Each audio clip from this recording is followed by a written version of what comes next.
Hey everybody, welcome to our weekly briefing this week. Today is February 8th. I have a lot of information to get to, so we'll get right into it. It's just going to be myself today. I know Sarah's on a number of calls, and Jeff had some items to take care of, so I told them I would take care of it today. Um, Before I get into anything COVID related, I did want to share some good news. Actually, it's nice to have some good news. Um, we got our year-end numbers for sales tax, which is often a good indicator of what's going on in our local economy. And we were up actually pretty big from not only last year, but what we had in our budget. In our 2020 budget, we had a $31 million number, which is usually a conservative estimate, but or a conservative budget number. But actually, the actual came in at $35.1 million, which is 4.1 over budget, which is good news on a whole host of fronts. But one of the things that really helped during this pandemic was people. A lot of the shopping was done online, and there was a great article in the Gazette about this. And Mr. Gormley, the reporter, did a lot of numbers crunching because it's very difficult to tell what's internet and what's brick and mortar sales tax, and getting those the detail there is often very difficult. But he put a lot of legwork in and actually found that a big part of our increase was the fact that people were doing a lot of internet shopping, and that money ended up staying locally. So we ended up with a $4.1 million to the positive for our budget, which is great for the county as far as some of the steps we've taken. In the beginning of the year, we were actually planning for 20% cuts from the state, potentially a 20% dip in sales tax. Would have been a very challenging time.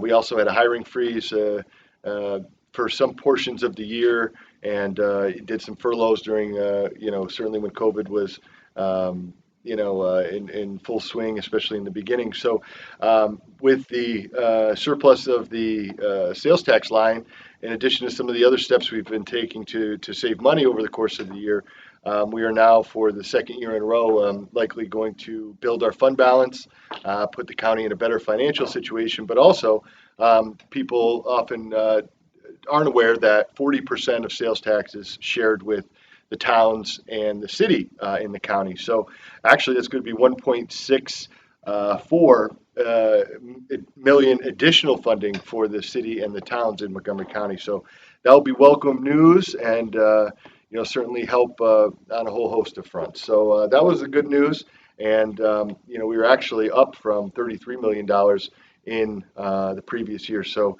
what was a crazy and difficult year, and a lot of uneasiness about the future, certainly financially. The county is growing stronger, so that's some good news. I also have some more good news. The positives for the week were actually way down this week. As you know, I like to go through and look at the weekly numbers to kind of get an idea of where we're going. For the last 4 weeks, we were at 276, then we were down to 258, then we were down to 237, and now this week, the total number of positives that we had was at 150. And actually, we saw our first single-digit day that I can remember, where we was on 2.2. We only had 8 positives. So the numbers are trending in the right direction. The daily and 7-day averages for percentage positives are still a little high. Yesterday was 3.2%, which is certainly a lot better than where we've been, but our 7-day rolling average for percentage positive is at 6.1%. So that's still a little high, but overall, the numbers are continuing to trend in the direction that we've seen in the last month, which is fantastic news. Now, there's still, and there's some concern amongst some of the calls that I've been on today about a Super Bowl surge. Time will tell on that, but certainly the weekly total number of positives is fantastic, down to 150, and the 7-day rolling average is starting to creep down as well. So that is the good news for the day. I did talk to St. Mary's, and we had our normal Monday call today, and pretty much the same type of discussion. They're liking what they're seeing as far as numbers. They're still, cautiously optimistic related to their patient levels, and they're always keeping an eye on capacity. And so right now, especially with potentially elective surgery coming back in the future, you know, we're all happy with what we're seeing and the direction we're going in, but also still, a little cautious as we move forward. We discussed vaccines, and I'll read you the latest correspondence that we've gotten. And this is from the Commissioner of Health, Howard Zucker. The first line says, New York State has become more and more scarce related to vaccine allocation. And what they're doing is they're sending out vaccine. They're telling you exactly who you can give it to. So we were notified that we are going to get another 100 vaccines that we would do next week.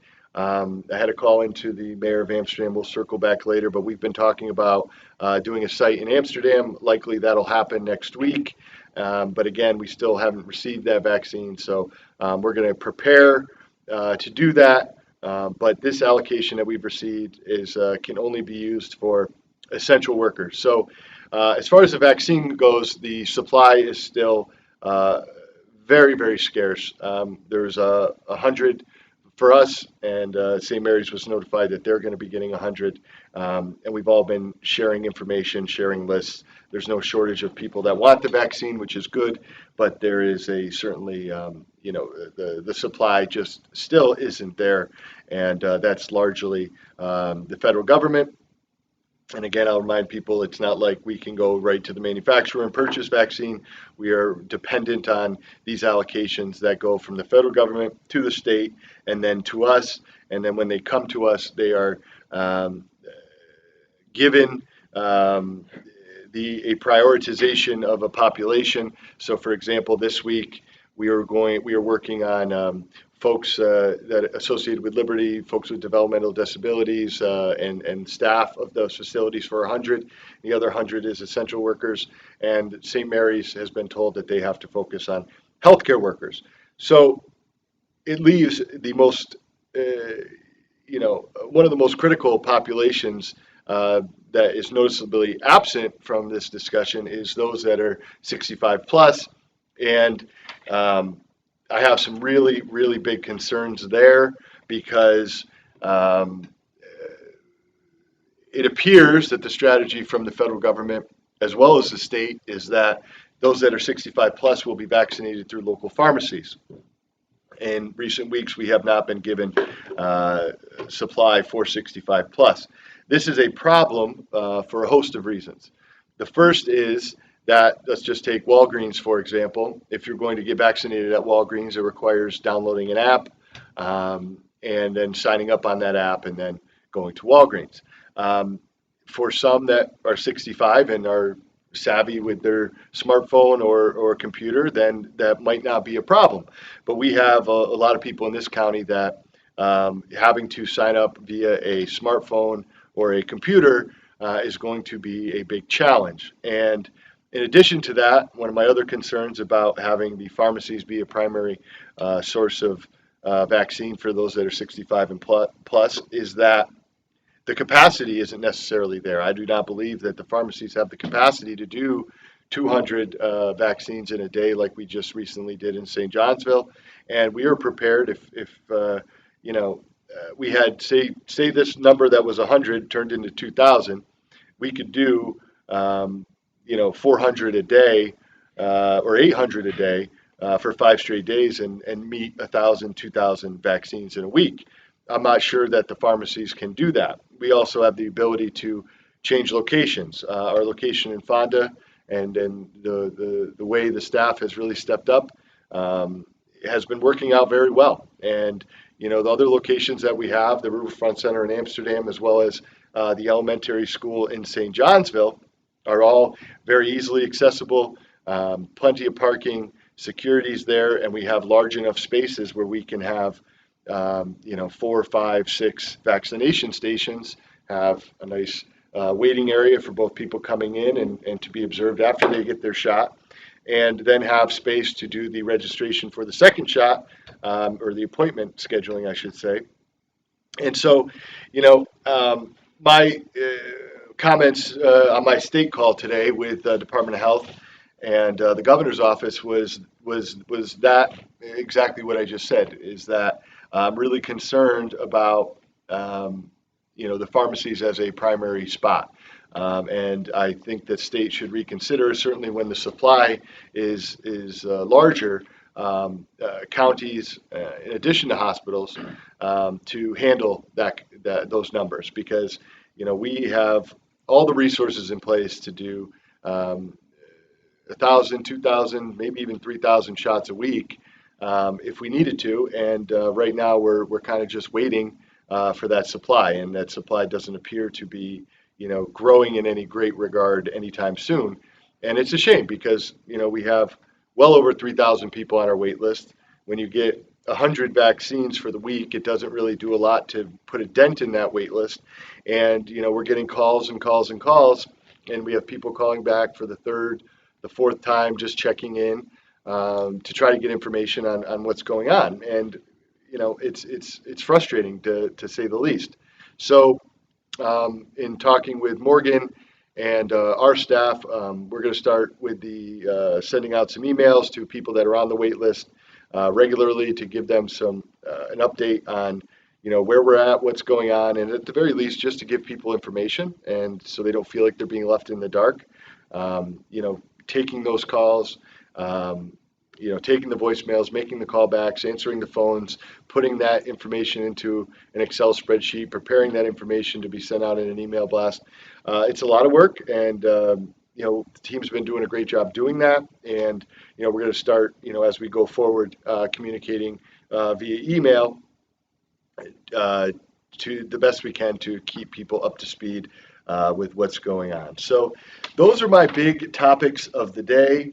Again, some really good news today, both on the COVID front with the trend we're heading in, as far as the county and municipalities within the county are getting some good news as far as sales tax. There was a time where we were all very, very concerned and preparing for massive cuts from the state, and as well as dips in sales tax. And the reason why sales tax is so important is because really property tax and sales tax are your two biggest revenue lines in your budget. And property taxes are capped, and the sales tax can go up and down. And we were preparing for a tough year, but really the surprising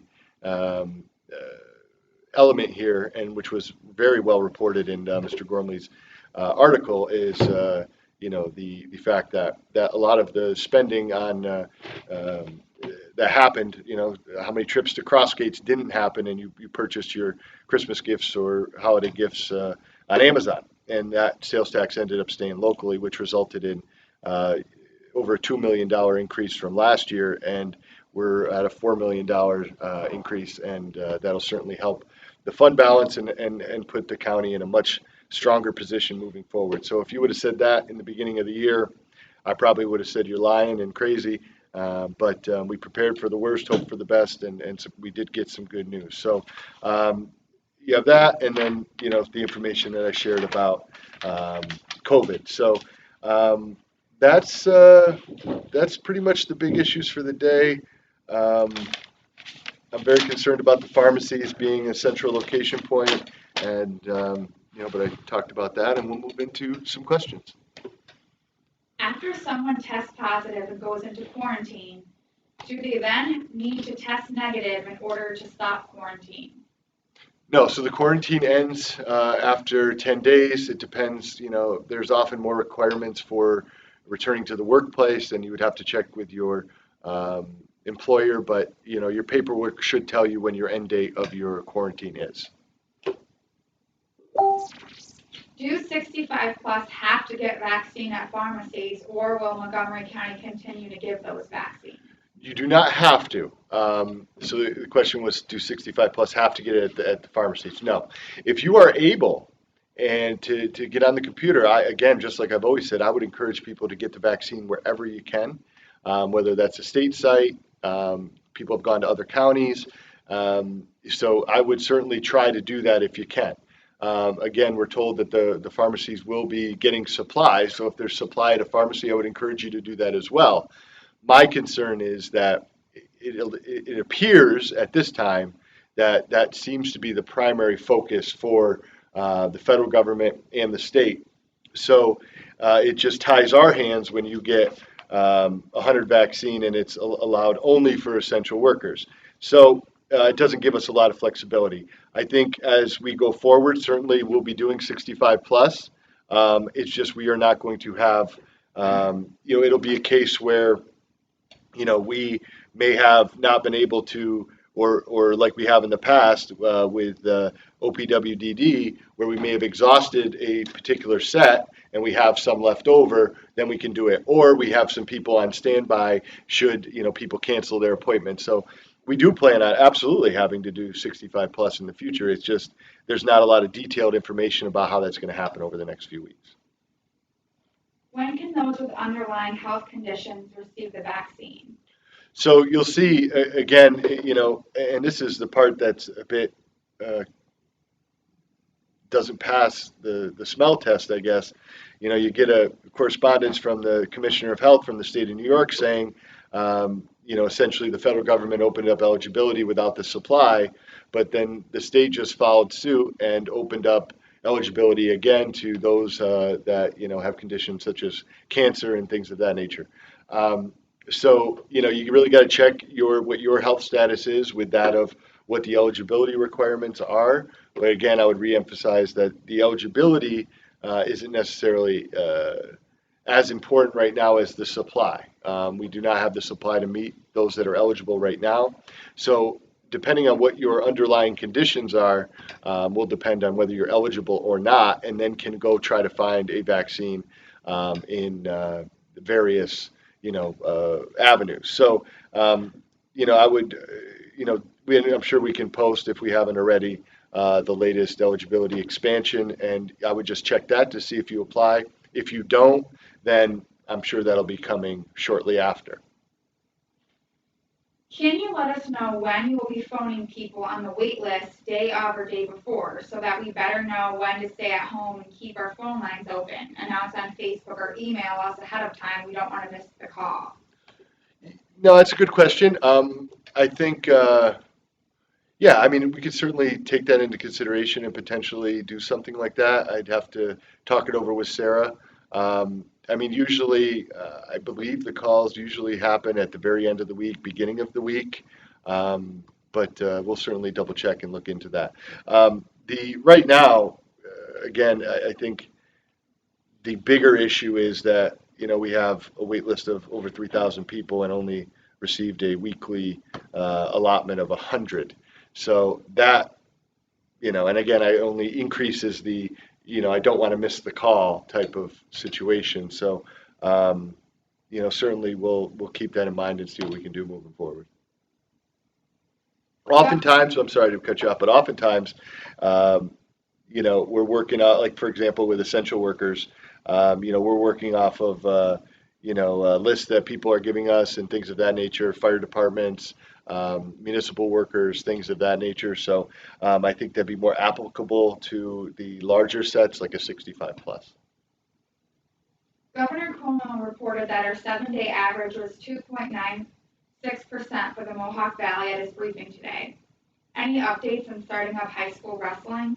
Behavioral Park's wrestling program is up and running with no issues, and they wear masks at practices. Just want your thoughts. Sure. Yeah, so our numbers in the county are a little bit higher. Our 7-day right now, as I got from the hospital this morning, is 6.1. I will circle back with the superintendents and see what they think. Ultimately, like I said, I'm a big fan of trying to get the student athletes to be able to play sports in addition to some of the other extracurriculars. We're getting close. I think we're going to be there shortly. So hopefully, even if there isn't a change in policy, we'll get there and the kids can get some time on the mats. How many shots have you given so far in total? So I think we're up around 1,000 now. That sheet, I think I have. Yeah, we're right around 1,000. I know then with another 200 this week, I think we'll be at 1,200, and then another 100 next week will be at about 1,300. So it's slowly creeping up there, but again, it's just, we're itching to do a lot more, and but unfortunately, the supply, again, I feel like a broken record, but um, that supply just isn't there. So, but yeah, everything. I know sometimes there were some comments on some of the social media sites that there were vaccines lost and things of that nature. That hasn't happened. Um, we've given out everything that we've received, and I think by the time we get through everything that we've been told we were going to get, we'll be at about 1,300 by the end of next week. Why is the Mohawk Valley region as a whole the lowest percentage region in the state for doses administered / doses received? The problem doesn't seem to be in Montgomery County. Is that low number affecting the state supply? Um, well, I mean, I'm assuming that the allocations, and I think it's safe to say, are population based. And the Mohawk Valley, the biggest county is Oneida.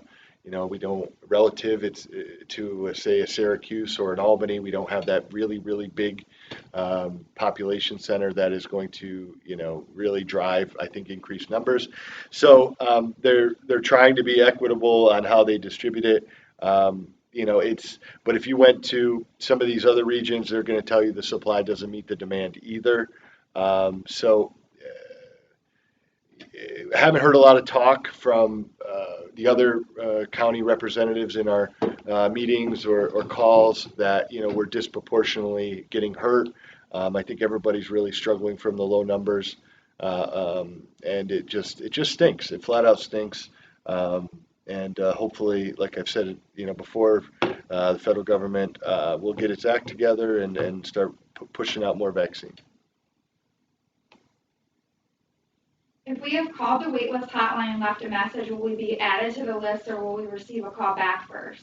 We've been calling everybody back, so if you left a message and didn't get a call back for some reason, like I said, I mean, everyone's been working real hard to make sure everybody does speak to someone.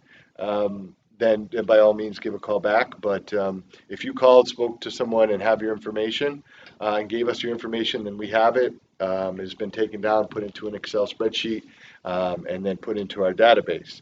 So if you've just left a message, then it probably wouldn't hurt to call back. But I would say that the people that have called and spoken to someone and given their information, we've had some of those people call back 2, 3, 4 times. And that's not going to change anything. And now that we've gotten through the rush of calls, we're working on, finishing up the database as far as preparing to send out emails. And Morgan, thank you very much for your hard work on that. And then that way we can, once we get that up and running, we'll be able to send regular emails out to the entire list, keeping people up to speed. Are distribution statistics of the vaccine published for public view on the web? For example, New York State has received X vaccines to date, Montgomery County has received Y vaccines to date, etc. They would like us to do that, is what you're saying? Yeah, I mean. Are they asking if we have done that or would we do that? Yeah, I mean, I know you have been working on some graphics related to vaccine distribution, and we're going to be putting them up. The numbers are pretty straightforward right now. We've had, an issue where it's like one dose here or there that you maybe have an issue with, more of a medical issue. But all the vaccine that's come in has been done, and we'll put that stuff out there. It's a fine balance because, you put out and you love to share the good news of, hey, we did 200 vaccines today in St. Johnsville, or hey, we did 100 vaccines today. And certainly it's been a great experience for those that have attended our pods or our clinics, and for the people that are doing them, but it's frustrating for people that are still on the waiting list to see that. So we're trying to find that balance of sharing information, but also, not, being understanding that there's a lot of people waiting. Something we've talked about, and certainly we'll share that information this week. But I can tell you just, through our conversation here, that everything we've received has gone out. And we're, in that thousand um,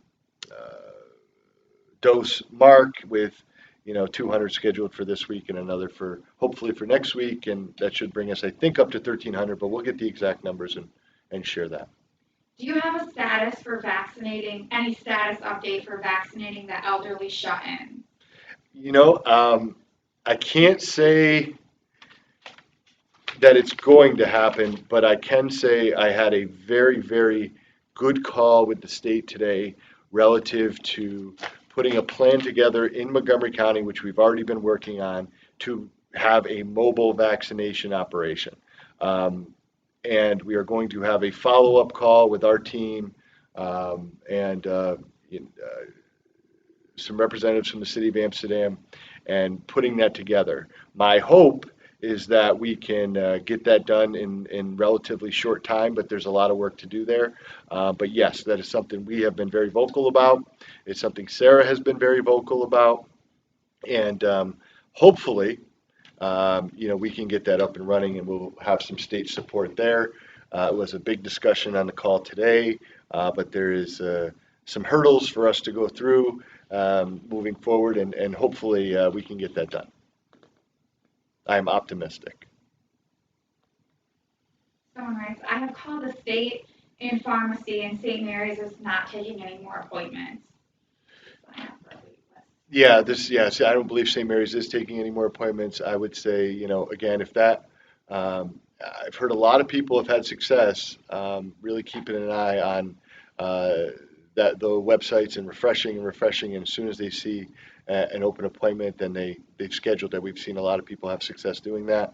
That have if you can travel and you're savvy with your smartphone or the computer, it's a great option, and potentially could get you in.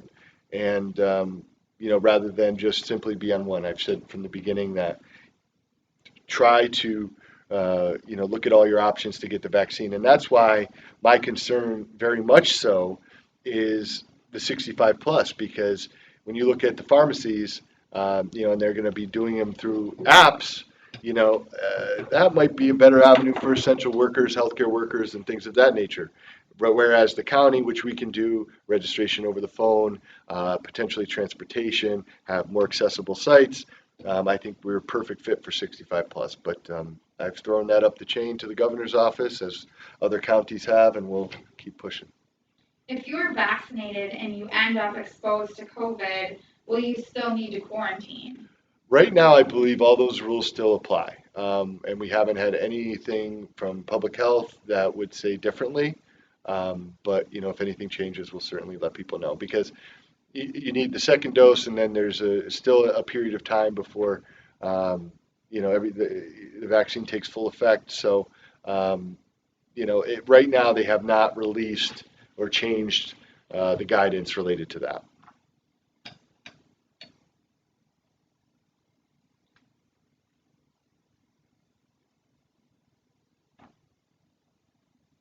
Right now, we are waitlisted on the count for the county. Walgreens is not taking appointments yet. They told me they will schedule through the county health department. Yeah, so there was a conversation between Montgomery County and Walgreens, and we offered to share people that were on our wait list if they needed um, assistance related to getting people to vaccinate.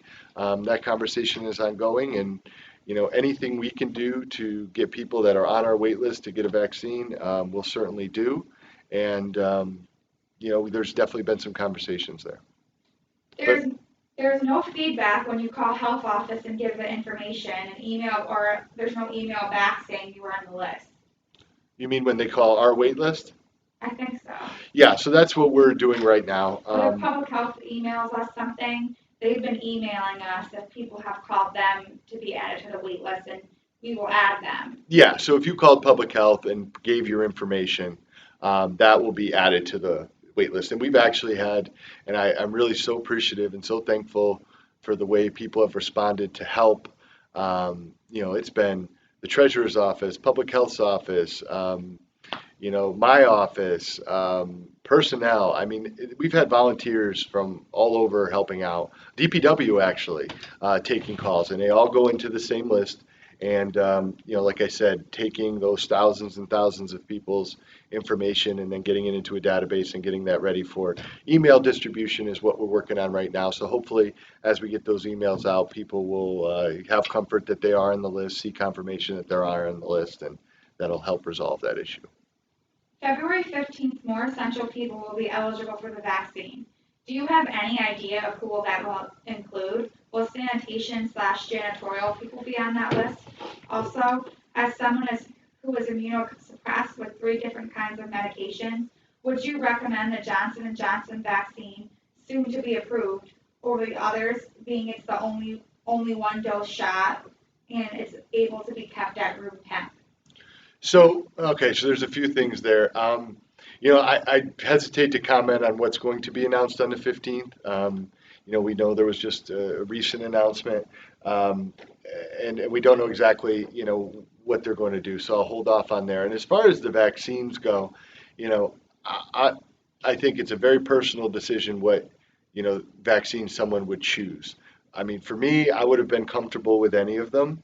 But if a person has a question about a vaccine and what would be better for them, I would highly recommend that they talk to their doctor.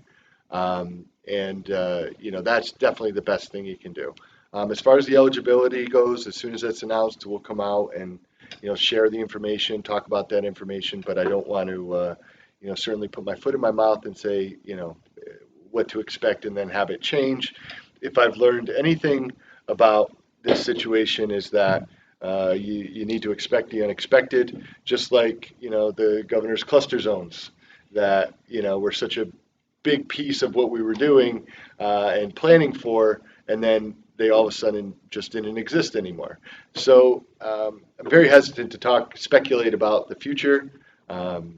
So just I would say keep posted to we'll share any information as soon as we can. I know people are eager, but and if you have health issues and you're concerned about what vaccine to take, definitely call your doctor.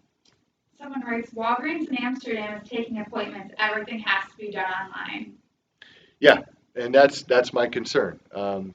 For some that might be fine, but I can tell you right now, a lot of people that have called the wait list, people that I've called back that have called the office, a lot of these folks don't have email addresses. And had to use, a son or daughter's email address just to, complete our registration process. And, we know we've had situations where you're on the phone with one person, they give you the number to their son, and then you're on the other phone saying, what email address can I use for dad? And just to expect that person to go on and, do all that is just going to be a tall order. So, that person is saying that it is up and running at Walgreens. But again, I would encourage everyone to get it where you can. Will parents of children in rehabilitation facilities be able to receive the vaccine as a priority? I know we talking about OPWDD facilities. Is that the question? Like Liberty? I'm not sure. Okay, well, I'll assume they mean Liberty. I know there's been an extensive outreach and conversations with Liberty. I actually have here some of the notes from that discussion. And I would say talk to staff at that facility, whether it's Liberty or otherwise, because we've worked with them very closely to see who is available, who isn't. Again, you talk about things changing.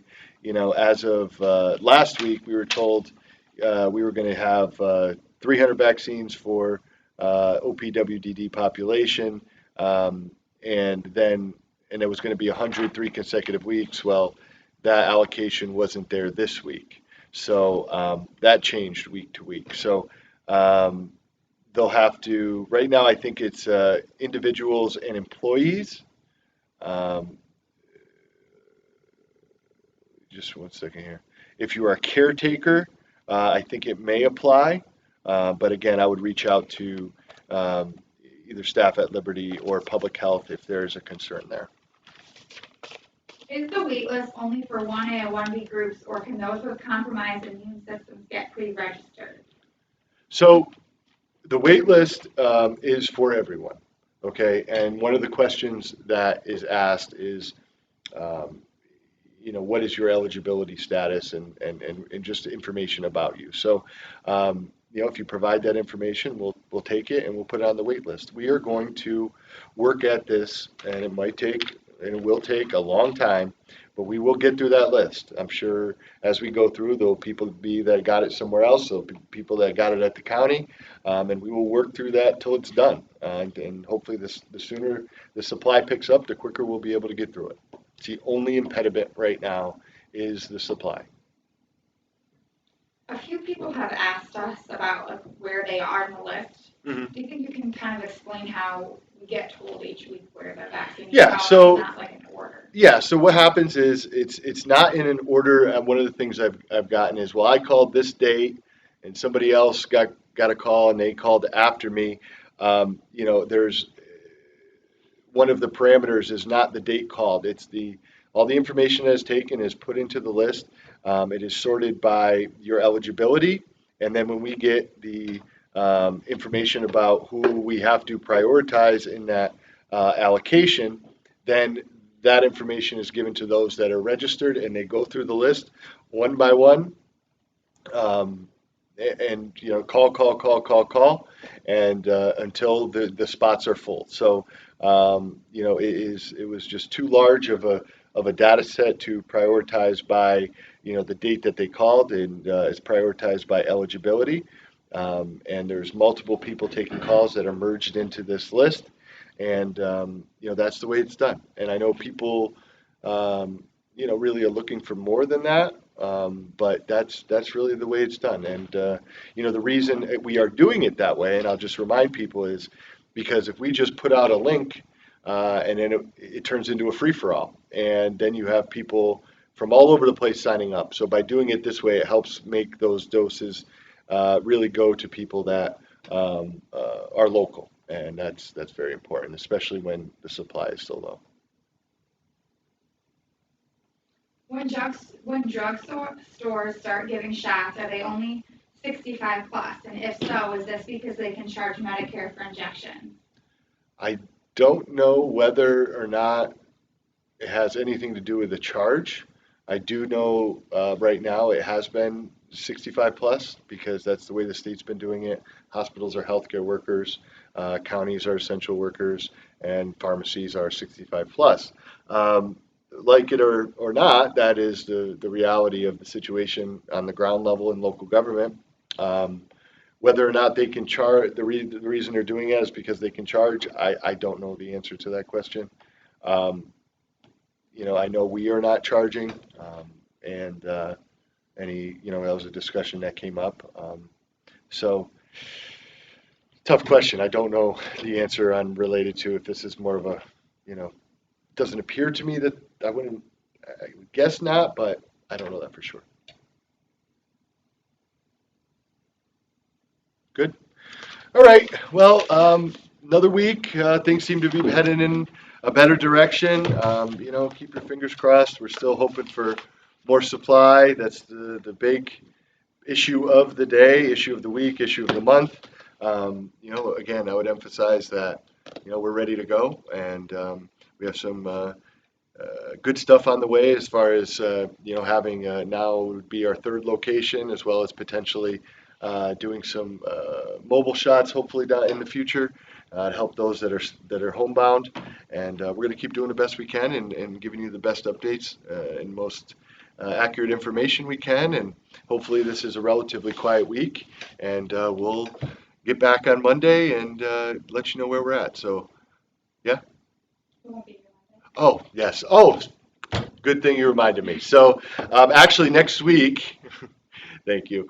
We're going to be doing State of the County on Tuesday, and I did write that in my notes, and I completely forgot. But yeah, we're going to be doing State of the County. I will do usual COVID vaccine, but we're going to also talk about everything else that's going on in the county, things that we've accomplished in the previous year, as well as plans for this year and hopefully beyond. And so you can tune in for that, and we'll take it from there. So. hope you guys have a good week. And as always, keep an eye on our social media, and we'll do our best to get information to you. And take care. Be safe.